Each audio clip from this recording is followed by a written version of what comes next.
When I'm working in my shop, there's a few things that I can count on like clockwork. And one of those is when I'm changing the blade on my table saw, it's going to be dropping the nut or that flange off of the arbor into the forest of sawdust in the bottom of my cabinet. Eugene Sidor came up with a simple solution to alleviate that problem. He uses a rare earth magnet on the end of a dowel, and it's simply held on with a magnetic cup. That way, when he does drop either his nut or his flange into the cabinet, he can just go on a little fishing trip.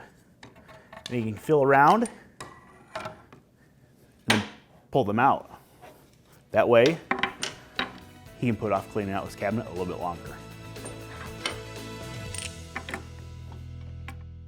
Thanks for watching. If you enjoyed this tip, subscribe to the Woodsmith Shop channel. Every week we're adding new tips and great woodworking videos. So hit the bell to be notified. Plus, you'll find project plans and downloads in the description below.